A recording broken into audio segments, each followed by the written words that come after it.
दोस्तों, फिल्मी दुनिया बाहर से जितनी रंगीन दिखती है, इसकी उतनी ही काली सच्चाई है। ये बात तो हम सभी पिछले 2 साल में समझ ही चुके हैं, जब से सुशांत सिंह राजपूत की मौत हुई है। एक के बाद एक फिल्म इंडस्ट्री की काली सच्चाई हम सभी के सामने आ ही रही है। अब बढ़ते हैं कमल हसन के फैमिली की तरफ। कमल हसन 450 करोड़ से भी अधिक पैसों के मालिक हैं। उनकी बेटियां भी करोड़ों की मालकिन है, दोनों ही बेटियां। लेकिन आपको पता है कि उनकी जो माँ है श्रुति हसन, और जो उसकी छोटी बेटी है उसकी जो माँ है सारिका, और कमल हसन की पत्नी, पत्नी आप नहीं कह सकते क्योंकि अब ये पूर्व पत्नी हो चुकी है। साल 2004 में इनका तलाक हो चुका है और तब से सारिका अकेले ही रहती हैं। इनके पैसे का कोई भी फायदा सारिका को नहीं मिलता है। अब तलाक के समय कितने पैसे लिए थे कि नहीं लिए थे, ये भी किसी को नहीं पता है। तो सारिका ने अपनी एक स्टोरी शेयर की है, जिसमें सारिका ने ये कहा कि लॉकडाउन के दौरान उनकी हालत बहुत खराब हो गई थी। वो मुश्किल से 2,500 से 3,000 रुपए में गुजारा करी थी। उनके पास खाने पीने तक के पैसे नहीं थे। काम करने के लिए जब लॉकडाउन खत्म हुआ तो थिएटर करने लगी, और जहां से उन्हें 2,500-3,000 रुपए मिलने लगे थे, लेकिन इसमें भी उनका गुजारा चल नहीं पा रहा था। लेकिन उसके बाद भी उन्होंने अपनी बेटियों के सामने और अपने पूर्व पति कमल हसन के सामने हाथ तक नहीं फैलाया।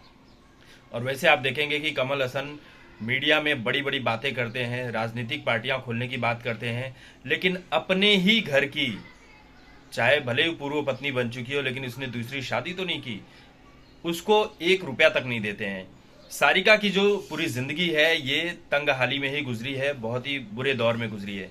सारिका फिल्मों में जब आई तो बचपन से ही फिल्मों में आई, जबरदस्ती उन्हें डाला गया था, और जो भी पैसे आते थे वो घर वाले ले लेते थे।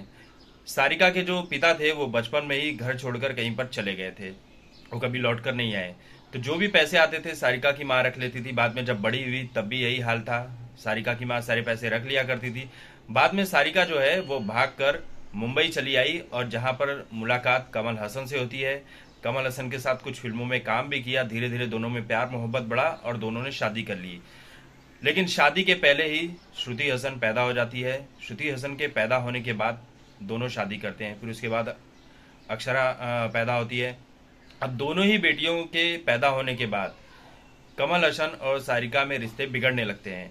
दोनों तलाक ले लेते हैं साल 2004 में। तब से लेकर अब तक सारिका अकेले ही रहती हैं और अकेले ही अपना खर्च उठाती हैं। बेटियां जो हैं दोनों, उन्होंने माँ की जगह पर अपने पिता को चुना। क्यों चुना ये बताने की ज़रूरत नहीं है, क्योंकि जहाँ पर पैसे होते हैं लोग उसी रिश्ते को चुनना सही समझते हैं। क्योंकि फिल्मी दुनिया में अगर दिखावा करना है, बने रहना है, तो पैसे का होना बहुत ज़रूरी है।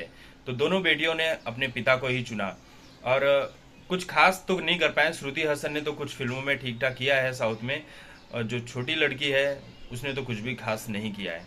लेकिन रियलिटी देखिए कि करोड़ों के मालिक हैं, लेकिन अपने ही पत्नी को देख नहीं पा रहे हैं, और ये है इस फिल्मी दुनिया की बहुत बड़ी काली सच्चाई।